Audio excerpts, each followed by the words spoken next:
Let's talk to a rock star. That's down there. Shohei Davidi of Sportsnet. So, yeah, what's it like? Everybody's coming up to you, Ben Nicholson-Smith, anybody that's Toronto adjacent and just wants all the buzz, huh? Sort of. It was pretty funny. Ben and I were talking to an agent yesterday, and a Blue Jay fan walked by. Is like, "So guys, Shohei, yeah. So Shohei, yeah, you guys are basically Shohei." And the agent started laughing, and I said, "So that's what it's like in Toronto right now?" I said, "Yes, that's what it's like in Toronto right now." So it's definitely an interesting time. It's December 4th. The Leafs are playing. They played the Bruins this weekend. The Raptors are doing whatever it is that they're doing, kind of like sitting around 500 and boring everybody to death. And the NFL just had a Sunday slate where we had the two biggest teams in football. And I don't think anybody cares about any of this stuff. They just want to know about Toronto Blue Jays, the rumors, and when they're going to sign somebody. So, yeah, that makes a lot of sense. I didn't know. I guess fans go to this thing? I'm not sure if they go to this thing, but it's at this, especially here in Nashville, it's like at a massive resort where there are tons of people just having vacations and stuff like that too. So, I don't think that was someone who was necessarily here for the meeting. They were just here and coincided with that. Okay. But yeah, there are a lot of people who just come. There are a lot of job seekers who come to these things too, trying to get into the industry. So it's a humongous gathering. I can't understate every year how many people come to this thing. Okay, so let's get into it. The reason why you guys are rock stars is because it's not even just Shohei Ohtani at this point, but Hector Gomez reporting the Jays are, quote, front runners in the Juan Soto sweepstakes. What is your understanding of the Jays' interest? And look, they're involved. To say front runners, I don't know. I mean, Ben and I had one person come up to us yesterday. He goes, if the Padres are going to keep asking these prices, the Blue Jays might end up being the only team in on there. But who knows? I don't think the Blue Jays are going to empty their farm system for 1 year of Juan Soto. And if some of the reporting that we've seen on what the trade talks are like between the Padres and the Yankees, at that price, I can't see the Blue Jays or really any other team doing that. So the part of what's at play there is that the Padres are facing their own pressures, right? So they're trying to clearly move some money so they can do some other things. And at a certain point, they're going to have to move the money in order to accomplish their plan. Mm-hmm. And at that point, you can't keep holding on for a return forever, because if you try to wait the market out and wait for other teams' desperations, your window of opportunity could pass. So I think if Shohei Ohtani does not work out for the Blue Jays and Juan Soto is still in play and the price is reasonable, then at that point, the Blue Jays get involved. But I can't see the Blue Jays giving up multiple pieces for Shohei Ohtani, at least at the current level that's being reported on. Okay, because, Heyman has it as the Padres asked for Michael King, their top pitching prospect, Drew Thorpe, and a package of other prospects, like a 6-player deal. And so if you're trying to translate that into Blue Jays terms, it's like Manoah plus Tiedemann plus, whatever else that they have in a pretty limited farm system. Like I had Kylie McDaniel on the show last week. He said that when you remove Tiedemann from the Jays farm system, he's got them about 25th in baseball or even lower. So, these guys aren't exactly chock full. I just wonder if this is more of a, do you, I don't know how closely you follow basketball or if at all, but do you remember when the James Harden trade first gets announced or anything? It's Daryl Morey loves to float it to the media like, this is what we want in return. And it's like 80 different guys, 80 different draft picks, and everybody immediately looks at it and goes, okay, that's clearly not the price, but what is the actual price? The question is, I think, is if the Jays are doing a Juan Soto trade, does that mean that they would involve Ricky Tiedemann? They may have to. I would think you're not getting Juan Soto for nothing. Yeah. The thing that's interesting to me, I see kind of or saw some of the speculation that Alec Manoah would have to go back. I don't think the Blue Jays are going to value Alec Manoah at or similar to the 2022 level.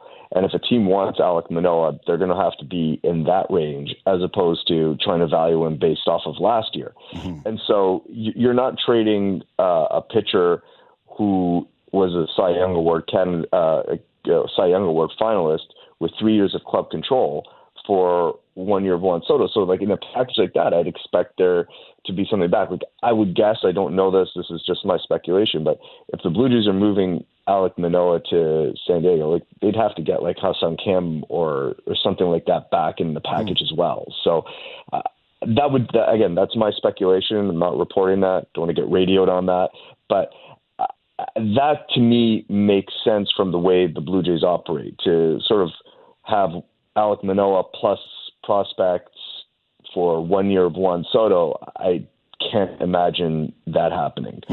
So I think that is the way to sort of look at what's happening.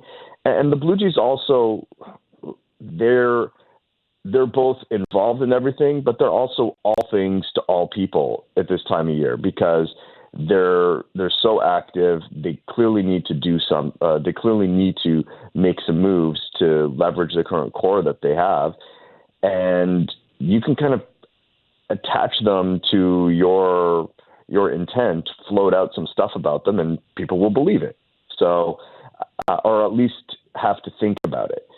So that piece of it, the gamesmanship and the subterfuge that's inherent to every offseason, I mean, that's a huge dynamic that's at play right now as well. Mm-hmm. Yeah, I would assume so, right? And I think that there's got to be a little bit of media literacy with this stuff where you look at it and go, okay, well, yeah, the Jays are the team that's at the forefront of all these rumors. They're the ones that, Passan puts up at the top of his article going, they're the team that's looking to make a splash. Basically, everyone has used something big, take a swing, take a splash, whatever, some iteration of that. So, of course, it makes sense that they're going to be linked to a lot of different guys. But I will tell you that, man, it has worked in terms of the market because, like, again, we're leading a Monday show with the Blue Jays, and I really do believe that there is just a strong expectation now from the fans that something major is going to get done. So, yeah, that makes sense what you're saying about, hey, how the Blue Jays value Manoah. I thought the same thing. Like, it's 4 years of control, and if it hits, that's awesome. And you would think that kind of a trade, the bones would be there for a team that's trying to offload money, get a controllable pitcher, take a shot, and then the Blue Jays, like you mentioned, leverage the core. I find it hard to believe that if it's not going to be him or if it's not going to be Tiedemann, how a deal like this gets done considering the rest of the prospects. Anyway, BNS did mention that there's 4 teams asking about Manoah. I'll put it 2 ways. Are you hearing the same 4 teams? And at this point, would you say a trade is likely? I don't know that a trade is likely. Ultimately, it's going to come down to, but like, can they get enough of a value on him that it makes sense for them while addressing other needs, right? Like, I don't think they're in this position where they're looking at it saying, oh, I have to trade Alec Manoah. But teams will look at sort of what happened last year, the way the season ended, and all the questions around that and say, okay, well, maybe we can sort of vulture a good asset here. I think the Blue Jays are going to have to guard against that. But the Blue Jays need to figure out where the industry values him relative to how they're valuing him, and then whether a potential return would make sense for them in light of the other things they're trying to accomplish. So the way that I often think about the Blue Jays in their off seasons, they're always looking at sort of packages of moves. They're not looking at one move in isolation. So it's, if you make move X, then you're also going to do Y and Z. And then how does that compare against, R, S, and T? You know what I mean? Mm-hmm. So I think that's, again, the way to look at the Manoah situation. Like, how would that fit into their overall plan? They're not deliberately going to trade him, but they're certainly going to look at it because teams are asking. The only part of this that I don't get is if they view him as the 2021 version, right? Where they're saying, hey, this is the pitcher that we think we have here in Alec Manoah. Why publicly are they saying he's in the running for the 5th starter job? Like, that just feels like there's a pretty big divide between the way that they're trying to shop him versus the way that they spoke about him internally. And so I guess the real question is how do you think the Blue Jays feel about him as of today moving forward? Like, has something materially changed between them, their relationship, and the way that his offseason is going? I would think that, I guess the divergence that you're pointing to there, to me, it's more similar to how they were talking about Yusei Kikuchi last year, where it was like, we can't guarantee this guy a spot in our rotation, but if you look at everything that's happening around him, they're sort of doing everything in their power to ensure that there's a spot for him in the rotation. And I would say that's what exists right now for Manoah as well. Now, it's still early enough in the offseason, and the market hasn't moved in a major way that if they did trade him and they wanted to still backfill, they could still do that. And so that, part of the discussions around Alec Manoah, at a certain point that the opportunity to move him times out because you won't be able to backfill. Mm-hmm. We're not at that point yet. But you can't say, hey, you had a 6 ERA and were twice optioned last year, but you 100% have a spot in the rotation. I mean, that's not realistic either. But that doesn't mean that you don't believe in the future value. And so, the value that you're looking to extract isn't just sort of where a player is in a given moment. It's also what you're expecting in the years to come. And I don't think the Blue Jays or the baseball industry would say one bad year for Alec Manoah right after he broke the 200 inning mark for the first time in his life is a guarantee that he's never going to be the 2022 guy again. And so that's why the value as opposed to where he sits in terms of opportunity may not sound exactly the same. What's the latest on Shohei? Still deliberating, making his decision. And the Blue Jays remain in contention, at least based on the stuff that we were hearing as it went to bed last night, waking up this morning. And what is the tipping point? What is the thing that's going to make Shohei decide? That is something that only he and his inner circle, which maybe is as tight as two other people, know. And so there's a lot of obviously waiting. There's stasis around the rest of the market because this is the domino that seemingly needs to fall for the other pieces to start coming into play. And the anxious wait continues. It does feel like we're getting closer to a decision, though. No. Sure. The process does seem to be moving toward its end game.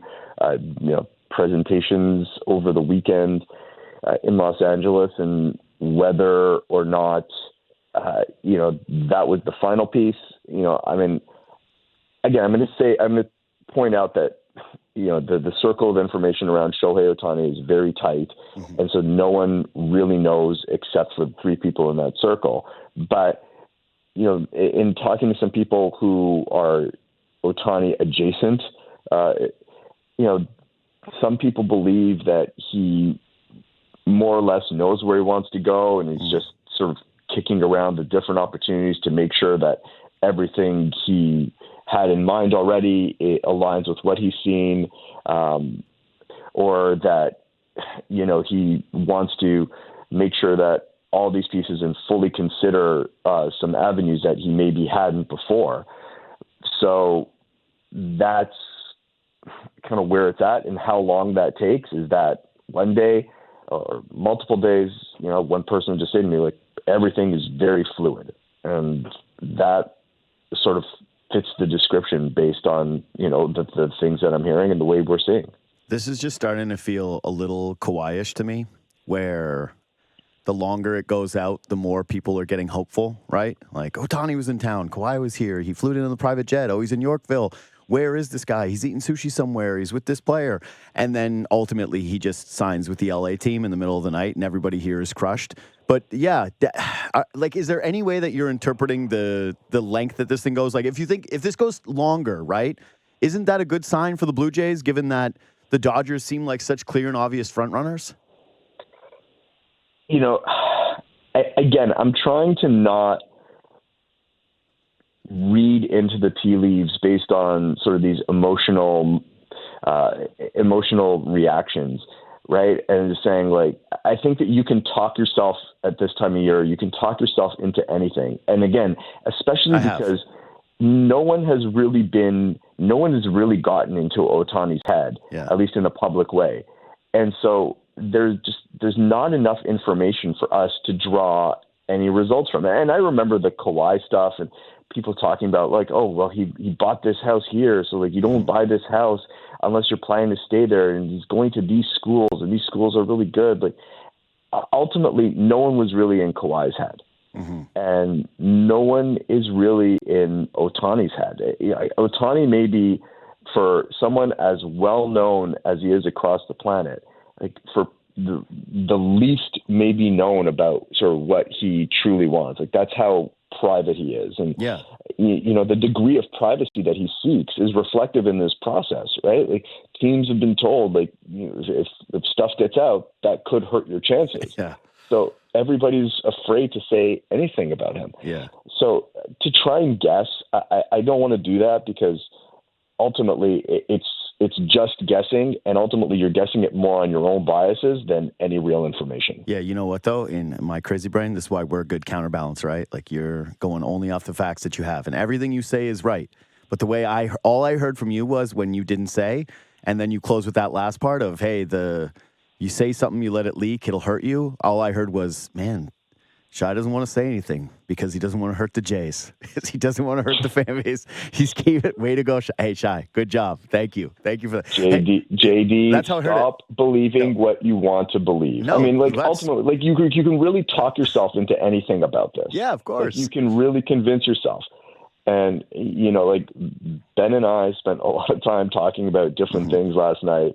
And, that's the thing we kept saying. Like, we need to not fall down the rabbit hole on this, because, like, you can make in when there's a vacuum of information, you can make anything make sense. Yeah. And hey, I read a piece up on The Athletic from last Friday where they detailed Shohei's agent and just who he is and what their modus operandi is.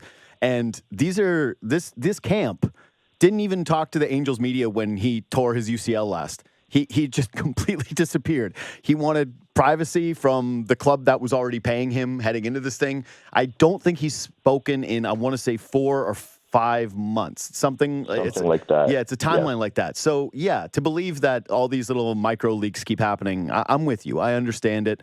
And I think I'm closer to where you are. I think part of being a sports fan, and that's what I'm doing here, not your job of being a journalist and reporter, is just, you gotta kind of hope on these things, because this is sometimes all you get. Okay, so scenarios, right? Letting yourself dream on anything. Do you think there's any scenario where the Jays sign Shohei and trade for Soto? Because I would think that one of the chits you could play if you were trying to sign Ohtani, by showing how serious you are, would be to trade for Soto and say, like, hey, we're also doing this. Sure, but here's the thing. So if you sign Ohtani, are you just going to go and start emptying out your farm system? Because you're going to have presumably a 8 to 10 year window with him. Mm-hmm. So you're going to need other players, and you're going to need other players for multiple years, not just 1 year with Juan Soto. And so you've got to manage your assets, right? Like, you can't fully empty out for a 2-year period, and then you have a 3-year gap where, you're bad because you just don't have nothing around him.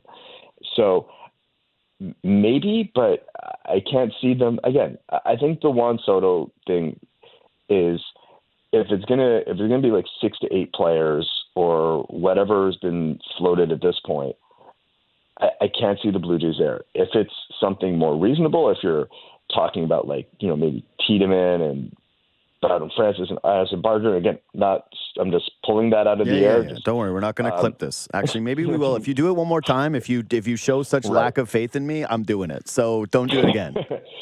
I think that's a different conversation for 1 year. But you at a certain point, you've got to make not just the 1 or 2 years work. You're trying to make the 10 years work. And so, I think that what's fascinating to me about this offseason for the Blue Jays is that if they get Ohtani, then you're completely changing the path forward. I mean, obviously it's transformational, but you're also changing the path forward because now you're locked into leveraging this iconic player. Yeah. Versus anything else they do will be, in all likelihood, be more short term and in line with the current window of the next 2 years, and doesn't really address what happens beyond 25 and leaves what happens beyond 25 in question. Okay, so I'll close on this. And isn't this the major story that it feels like it's being glossed over a little bit is, okay, everybody's pissed off at Shapiro, right? And probably more so Atkins. But isn't the biggest story here that he has been able to convince ownership of putting at least $500 million down on the table for a baseball player? That's obviously a very significant story. I think the one thing to keep in mind, too, is that this is really a unicorn free agency. Sure. Right? Like you have the opportunity to essentially acquire Babe Ruth. And how that's going to happen like once or twice a century. Like that's how unique this is. And because of Shohei Ohtani's marketability, that, whether he's an amazing pitcher again or not, the investment that you have in him and the interest around him, like you're leveraging this across multiple businesses, and it's truly transformational, not just like from a baseball perspective, but also from a business perspective. Yeah. So I think that's why this deal is unique, right? Like, if Cody Bellinger is going to be in the $250 to $300 million range, I can't see the Blue Jays involved in that. Right? Like that wouldn't be a Blue Jays type of baseball move. But Shohei Ohtani is so unique. So like there is an element of this is a unique business opportunity, not just a baseball opportunity, but it is also significant that the Blue Jays have gotten themselves to the point where they're among the finalists for him. Right? Yeah. That is very telling about the ability of this franchise to attract players, the ability for it to sort of build a sustainable winner, the ability for it to become. I mean, if they do sign him, they're going to be one of the most relevant franchises in baseball for a period of time. Yeah, and that's really significant. Well, and you just have a player that you're going to be able to market across the country in. Like he automatically becomes the biggest star in the nation. There's no real polarizing effect of the Blue Jays, right? Like some people are Leaf fans, some people are Habs fans, so you can't nationally market Austin Matthews that way. And I know people say the Raptors are Canada's team in that way, but it's not like the Blue Jays, and even after the championship, and it certainly wouldn't be like considering that the face of their franchise right now is Scotty Barnes compared to Shohei Ohtani. So yeah, this is just it's a player that would be basically exclusively linked to Rogers. It would be massive. You can see the business link here. I lied. This is the actual last one now. The last one is if they don't get Shohei. But is the implication that if they were trading for Soto, it wouldn't be a rental like that? You mentioned it's a unicorn that you're giving all that money to. But do you think that would extend to a Soto? Because Bellinger, I don't think anybody would be convinced of that. But Juan Soto is not. He's not Shohei, but at least he's closer to that than Cody Bellinger is. Right. Well, there are a couple things to keep in mind with Juan Soto. So he's already turned down, I believe, $440 million extension with the Washington Nationals. Yeah. And he's a Scott Boras client, and Scott Boras clients almost always go to market. The one exception, a notable exception was, the Red Sox traded Mookie Betts to the Dodgers, and he quickly signed an extension there. But Betts wanted to be in LA. He kind of had gotten to where he wanted to get to. So that was almost inherently baked into the deal already. So I wouldn't think that a Soto trade would come with the expectation that he's going to extend before he gets to the market. I think anybody trading for Juan Soto would go into it expecting him to end up in free agency. Shai, I appreciate your time. I appreciate the, trying to calm me down a little bit. Didn't work though. It didn't work. Way to keep the secret. Way to keep the secret. I just don't want you. Yeah. I just want you to be prepared. That's all I'm saying. I'm not saying it's not going to happen. I'm not saying it's going to happen. Just saying this is a process that we can't realistically handicap. So just play it out, and be excited that they're in it, but understand that guarantees you nothing. I think that probably prepares you emotionally for the best outcome. Thanks, buddy. Still trying to teach me. Often failing, but still trying. I know. See you, man.